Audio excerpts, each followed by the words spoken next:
Hello students.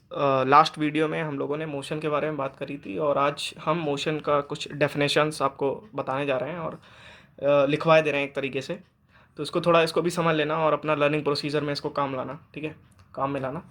तो motion का definition होता है व्हेन अ बॉडी, क्या होता है, when a body when a body change its position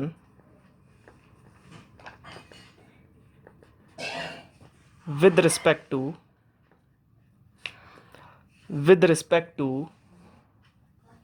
its surroundings,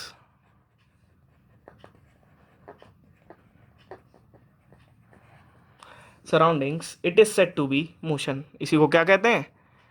It is said to be motion। ये बात तो समझ आ गई होगी।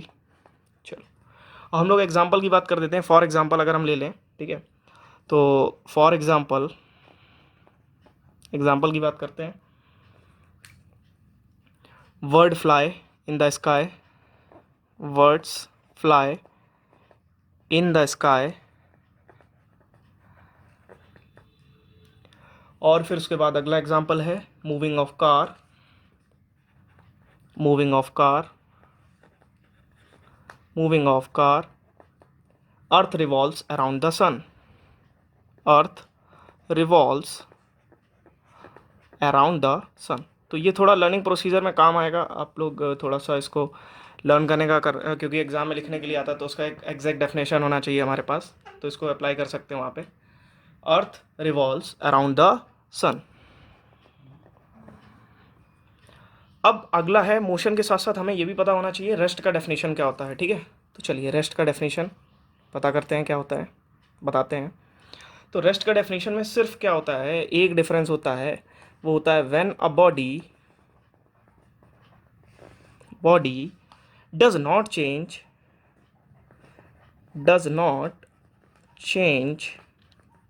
its position with respect to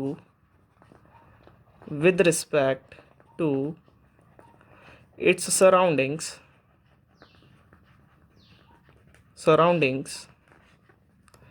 it is said to be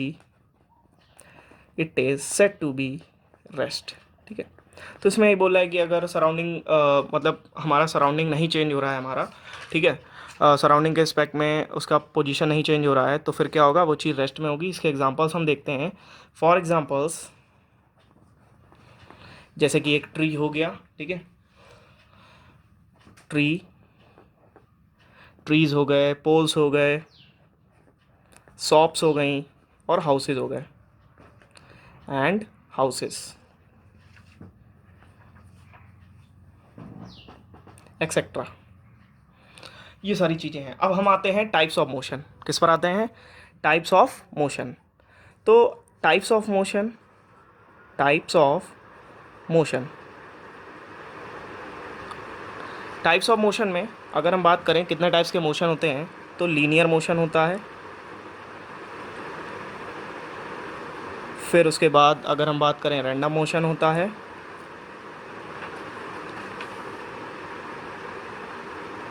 random motion, then circular motion,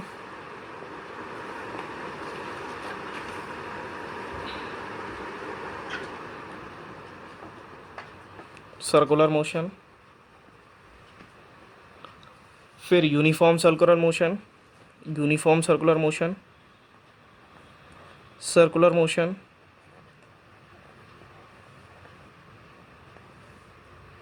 और फिर oscillatory motion. इन सबको हम डिफाइन करके आपको बताएंगे। तो लीनियर मोशन को हम लोग ट्रांसलेटरी मोशन भी बोल देते हैं और रेक्टिलीनियर भी मोशन भी बोल देते हैं। ट्रांसलेटरी मोशन और रेक्टिलीनियर मोशन। चलिए सबसे पहले आते हैं लीनियर मोशन पर। अब हम आप लोग को इसका डेफिनेशन ऐसे ही बताते हैं कि लीनियर मोशन क्या होता है, रैंडम मोशन क्या होता है, सर्कुलर मोशन क्या होता है। देखिए लीनियर मोशन में होता क्या है, अगर कोई भी ऑब्जेक्ट ठीक है, अपनी पोजीशन चेंज करता है। ठीक है, अगर कोई भी लीनियर मोशन में होता क्या है, अमूमन कोई भी ऑब्जेक्ट अपनी पोजीशन चेंज करता है और वो एक स्ट्रेट लाइन में जाता है, ठीक है, उसको क्या बोलते हैं, लीनियर मोशन बोलते हैं। हम बताते हैं इसको किस तरह से। ठीक है, when an object change their position with time along a straight line then the motion is called linear motion और ट्रांसलेटरी मोशन। अभी अभी आपको बताया ट्रांसलेटरी मोशन भी बोलते हैं।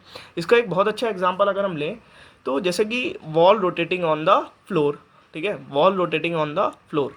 या फिर एक और अच्छा एग्जांपल ले लें, जैसे कि कभी भी देखते हैं फ्रूट जब भी गिरता है तो वो हमेशा क्या सीधी डायरेक्शन में गिरता है, ठीक है, बिल्कुल स्ट्रेट जाता है ज़मीन पर। ठीक है, तो इसमें ले सकते हैं a fruit falling from a tree. ठीक है, अगर कोई भी ट्रैक पर दौड़ता है तो वो बिल्कुल कैसे जाता है, स्ट्रेट लाइन में जाता है। अ रनर ऑन अ, ठीक है, जो भी हमारा ट्रैक होता है 200 मीटर ट्रैक, 500 मीटर ट्रैक, तो उसमें कैसे जाता है, एक स्ट्रेट लाइन में जाता है। अब आते हैं रैंडम मोशन। देखो रैंडम मोशन में क्या होता है, कोई भी चीज़ रैंडमली मूव करती है, इधर उधर ऐसे वैसे किधर भी चले जा सकते हैं। इसका अगर हम एग्जांपल के थ्रू समझेंगे तो हमें समझ में आएगा, जैसे बटरफ्लाई है या कोई भी पक्षी है, वो जब उड़ता है तो रैंडमली मूव करता है। ठीक है, ज़रूरी नहीं कि वो एक डायरेक्शन में ही जाए पर्टिकुलर।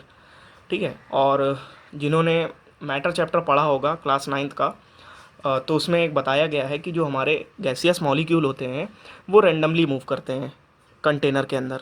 ठीक है, इधर उधर ऐसे वैसे जाया करते हैं। गैसियस मॉलिक्यूल जो होते हैं वो रैंडमली मूव करते हैं, कभी इधर कभी उधर। ठीक है, तो ये हो गया। तो इसका डेफिनेशन सुन लीजिए, when a moving object change their direction continuously, ठीक है, तो अपनी वो जो डायरेक्शन है, चेंज इस direction continuously, then the motion is called random motion. Example मैंने आपको दे ही दिए, butterfly moving on the flowers, gaseous molecule moving in a container. ठीक है, अब आते हैं सर्कुलर मोशन। तो सर्कुलर मोशन में क्या होता है, कोई भी बॉडी ऐसे ऐसे करके मतलब मूव कर रही होती है। When a body moves in a circular path uniform speed, this is known as circular motion. ठीक है, इसको एक एग्जांपल के थ्रू समझ सकते हैं नॉर्मली।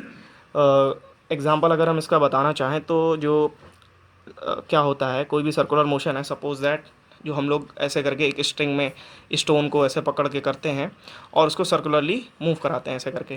ठीक है, वो क्या हो गया, वो एक सर्कुलर मोशन है। यूनिफॉर्म सर्कुलर मोशन क्या होता है ये भी बताते हैं। अगला है uniform circular motion.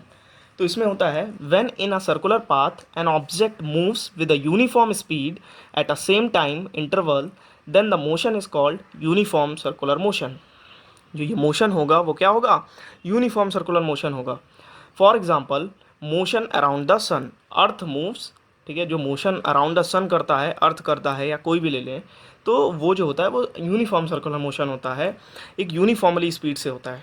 Okay, oscillatory motion क्या होता है, ऑक्सीलेटरी मोशन बहुत एक ऑक्सीलेटरी मोशन समझने में कई बार दिक्कत हो जाती है, समझ नहीं पाते कि पीरियोडिक नॉन पीरियोडिक ये क्या है। चलिए, ऑक्सीलेटरी मोशन की अगर हम बात करें यहाँ पर, तो एक स्ट्रिंग में ऐसे लगा हुआ है बॉब, और ये ऐसे करके मूव कर रहा है इधर फिर इधर, ठीक है, इधर इधर ऐसे करके, और एक डेफिनेट टाइम इंटरवल के बाद वहीं पर फिर से आ जाता है। तो जब भी कोई चीज़ होती है एक डेफिनेट टाइम इंटरवल के बाद वहीं आ जाती है तो उसको बोलते हैं ऑक्सीलेटरी। ठीक है, और एक तरह से पीरियोडिक मोशन भी बोल सकते हैं। ठीक है, ऑक्सीलेटरी मोशन में होता क्या है, this is a motion that is a repetitive that cycle about a mean position. ठीक है, ये रिपीटेटिव होता है, यहाँ गया पहले, यहाँ से यहाँ यहाँ फिर यहाँ पर मीन पोजीशन पर, ये इसकी मीन पोजीशन है, फिर इधर गया ऐसे आया ऐसे आया। ठीक है, तो इसमें यही बोलने की कोशिश कर रहा है। इसके एग्जांपल अगर हम बताएं तो एग्जांपल है जैसे कि जब कभी भी गिटार बजाया हो तो उसमें देखा होगा कि हम जब स्ट्रिंग को वाइब्रेट करते हैं, वाइब्रेटिंग स्ट्रिंग, ठीक है, ऐसे करके करते हैं। ठीक है, तो होता क्या है, ऐसे करके यूँ होती है और ऐसे ऊपर जाती है फिर इधर नीचे आती है। ठीक है, और फिर से अपनी मेन पोजीशन पर आ जाती है गिटार में, नॉर्मली ये होता है। और लास्ट वीडियो में हम लोग ने बात करी थी describing motion.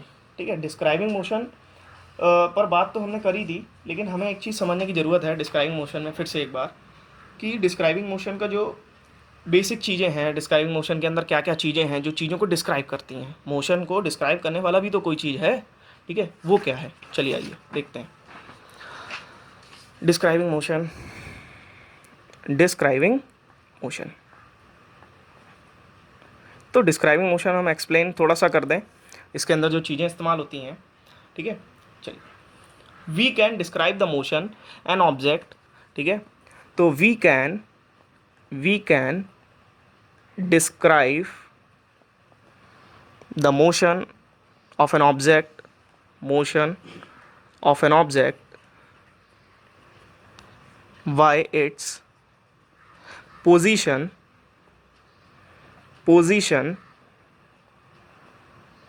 speed, direction and acceleration.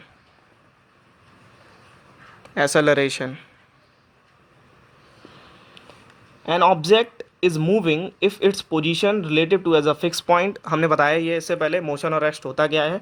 अगर कोई भी चीज़ एक फिक्स पॉइंट के अकॉर्डिंग, ठीक है, अगर कोई भी चीज़ लिखे दे रहे हैं इसको भी आपको, तो ये आप थोड़ा सा इसको देख लीजिएगा. N object is moving if its position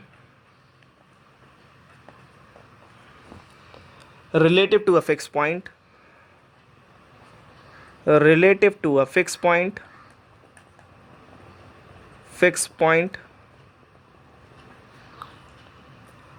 is changing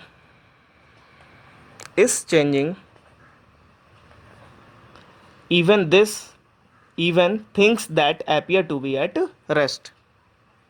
Even things that appear to be at rest. इसका मतलब क्या है, थोड़ा सा ध्यान से समझिएगा. मतलब कोई भी चीज़ अगर हम डिस्क्राइब, किसी भी मोशन को डिस्क्राइब करना चाहते हैं तो कैसे डिस्क्राइब कर सकते हैं? उसका पोजीशन से, स्पीड से, उसकी डायरेक्शन से, ठीक है, और उसका एक्सेलरेशन, ठीक है, इन सब चीज़ों के बारे में बात करेंगे बहुत ध्यान से. An object is moving if its position relative to a fix point is changing. अगर मतलब ऑब्जेक्ट की जो ये रिलेटिव फिक्स पॉइंट है वो अगर क्या कर रहे हैं, मूव कर रहे हैं, तो फिर वो मोशन में होगा. अगर नहीं कर रहे हैं तो बोल रहा है even things that appear to be at rest. जो थिंग्स होंगी वो कैसी होंगी, रेस्ट. डिस्टेंस एंड डिस्प्लेसमेंट के बीच का डिफरेंस हम लोग करते हैं और इसमें कुछ पॉइंट्स आपको बताते हैं. तो इसमें क्या होता है, the distance is the actual length of the path covered by the moving object. ठीक है, तो इसका हम एक डायग्राम बनाते हैं, उसके थ्रू पहले आपको समझाने की कोशिश करते हैं, बाद में डिफ्रेंशिएट तो हो ही जाएगा. ये एक है एक्स एक्सिस, वाई एक्सिस. ये y है और ये x एक्सिस है. ठीक है, ये ओरिजिन हो गया. और हम क्या हुआ, ऐसे करके हमने एक पाथ कवर करी. ए पॉइंट पर हम थे, ठीक है, सिचुएटेड थे ए पॉइंट पर. और हमने क्या किया, हमने स्टार्ट किया ए पॉइंट से और हम ऐसे गए 4 किलोमीटर, ठीक है, y एक्सिस की तरफ. और फिर वहाँ के बाद 5 किलोमीटर आए ओरिजिन की तरफ. किधर आए, ओरिजिन की तरफ आए हम लोग. आते हैं, ये हमारा ओरिजिन है, ओरिजिन की तरफ. या फिर स्टार्टिंग यहाँ से हुई हमारी, ओरिजिन से हुई.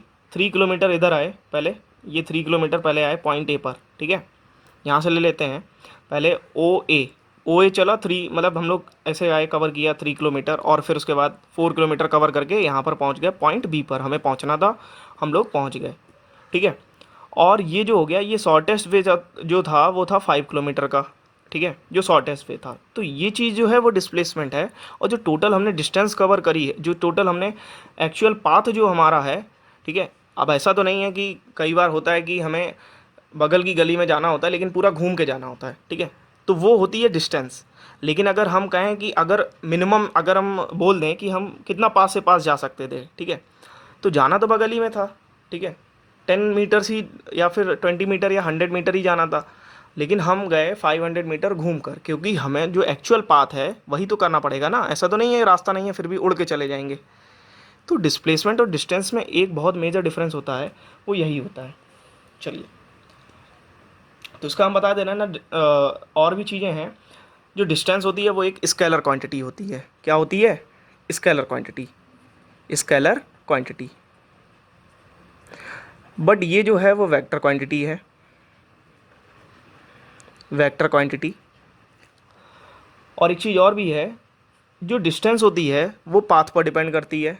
ठीक है, distance depend on path. Distance depends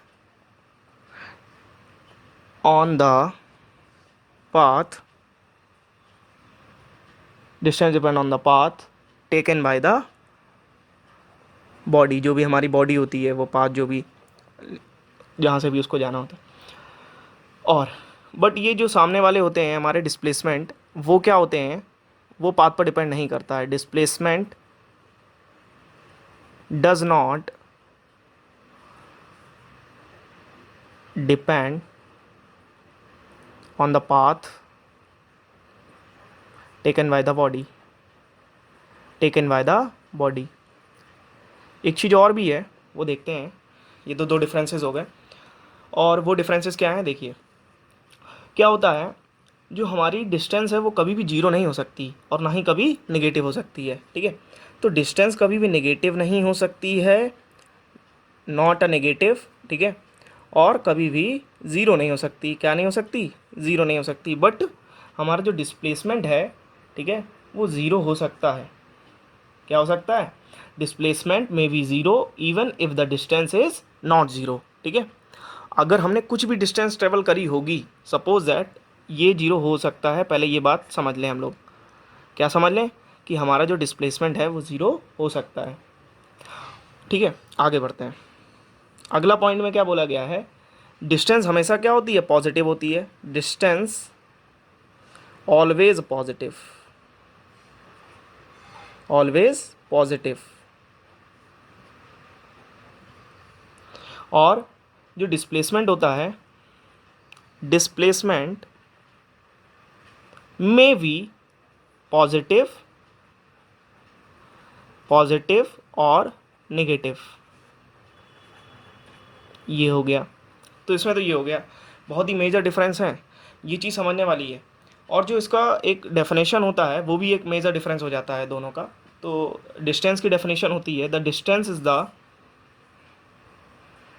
distance is the distance is the actual length, the distance is the actual length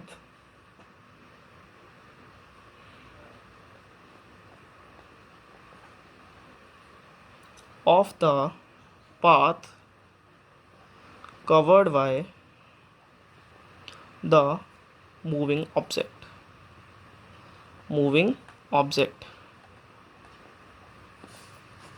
और यहाँ पर होता है the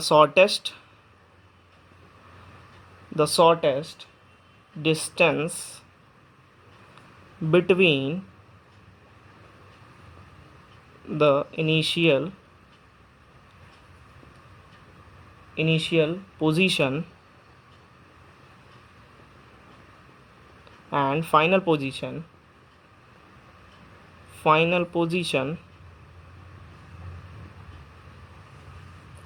of the object along with direction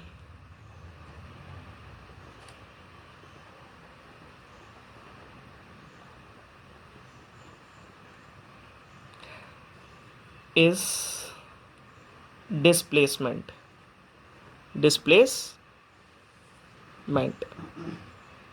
तो ये हो गए इन दोनों के बीच का डिफरेंस। ये क्वेश्चन आपके एग्ज़ाम में पक्का बहुत इंपॉर्टेंट है, ये चीज़ डिस्टेंस और डिस्प्लेसमेंट के बीच में। हम आपको ये भी बताएंगे स्केलर और वेक्टर क्वांटिटी होती क्या है, ठीक है। और वो हम नेक्स्ट वीडियो में बताएंगे आपको, scalar and vector quantity and so on. So आगे की चीज़ें जो हैं वो नेक्स्ट वीडियो में होंगी।